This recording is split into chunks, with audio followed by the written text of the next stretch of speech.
வணக்கம் நேர்களே, இன்று ஆக்சியன் சேனல் வாயிலாக மறுபடியும் உங்களை சந்திப்பதில் மிக்க மகிழ்ச்சி. பலிதான் வெற்றியின் ரகசியம் என்ற தலைப்பில் ஒரு பதிவொன்று பார்க்கலாம். ஒரு சிற்பி ஒருவர் இருந்தார். அவர் மிகவும் அழகாக சிற்பங்களை செதுக்கக்கூடியவர். எந்த ஒரு உருவத்தை செதுக்குகிறாரோ அது தத்துரூபமாக உயிருடன் இருப்பது போலவே இருக்கும். அவ்வளவு திறமையான ஒரு சிற்பி.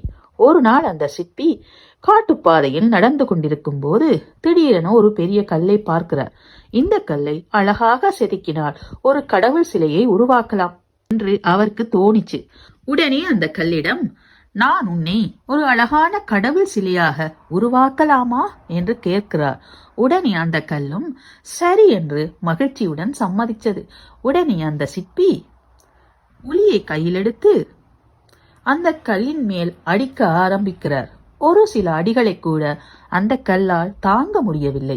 அம்மா அம்மா, என்ன இது? இந்த அளவு அடிக்கிறாய்? என்னால் தாங்க முடியவில்லை, என்னை விட்டுவிடு என்று கதற ஆரம்பிச்சது. கொஞ்சம் பொறுத்துக்கொள்ளு. அப்படி பொறுத்து கொண்டால் என்னால் உனக்குள் இருக்கும் கடவுள் சிலையை வெளிக்கொண்டு வர முடியும். அதன் பின் உன்னை எல்லோரும் தெய்வமாக வணங்குவார்கள் என்றார் சிற்பி. ஆனால் அந்த கல், என்னால் வலி தாங்கவே முடியவில்லை, என்னை விட்டுவிடு, நான் இப்படியே இருந்து கொள்கிறேன் என்று கதற ஆரம்பித்தது. சிற்பியும் அதற்கு பின் எதுவும் பேசாமல் கல்லை அப்படியே விட்டுவிட்டு போய்விட்டார். கொஞ்ச தூரம் நடந்ததும் இன்னும் ஒரு பெரிய கல்லை பார்க்கிறார். சரி, இந்த கல்லில் ஒரு கடவுள் சிலையை செதுக்கலாம் என்று யோசிக்கிறார்.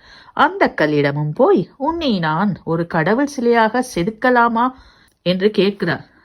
அந்த கல்லும் தாராளமாக என்னை செதுக்குங்கள் என்று கூறியது. உன்னை அழகான கடவுள் சிலையாக செதுக்குவதற்கு ஒரு சில நாட்கள் ஆகலாம். அதுவரைக்கும் உன்னை பலமுறை உளியால் அடிக்க வேண்டி இருக்கும். உன்னால் அந்த வலிகளை பொறுத்து கொள்ள முடியுமா என்று அந்த கல்லிடம் கேட்கிறார் சிற்பி. என்னால் வலிகளை பொறுத்து கொள்ள முடியும், என்னை செதுக்குங்கள் என்று கூறியது கல். உடனேயே வேலையை ஆரம்பிக்கிறார் சிற்பி. கிட்டத்தட்ட 10 நாட்கள் கல்லை செதுக்கி அந்த கல்லில் ஒரு அழகான கடவுள் சிலையை உருவாக்கினார். பார்க்கவே ரொம்ப அழகாக தெய்வீகமாக இருந்தது. காட்டுப்பாதையில் ஒரு கடவுள் சிலை இருப்பதை பார்த்த மக்கள் வணங்க ஆரம்பித்தார்கள். நாளுக்கு நாள் அந்த இடத்துக்கு கூட்டம் வர ஆரம்பித்தது. பாலபிஷேகம், தேனபிஷேகம் என்று எல்லாம் நடக்க ஆரம்பித்தது. என்ன வேண்டிக் கொண்டாலும் நடக்கின்றது என்ற நம்பிக்கையும் உருவானது. ஒரு கோவிலாகவே மாறியது. ரொம்ப பிரசித்தமான கோயிலானது.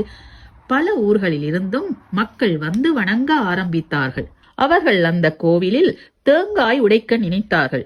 சிறிது தூரத்தில் ஒரு கல் இருந்தது. அந்த கல் சிற்பி முதலில் செதுக்க ஆரம்பித்த அந்த கல். வலி பொறுத்து கொள்ள முடியாத அதே கல்லுதான்.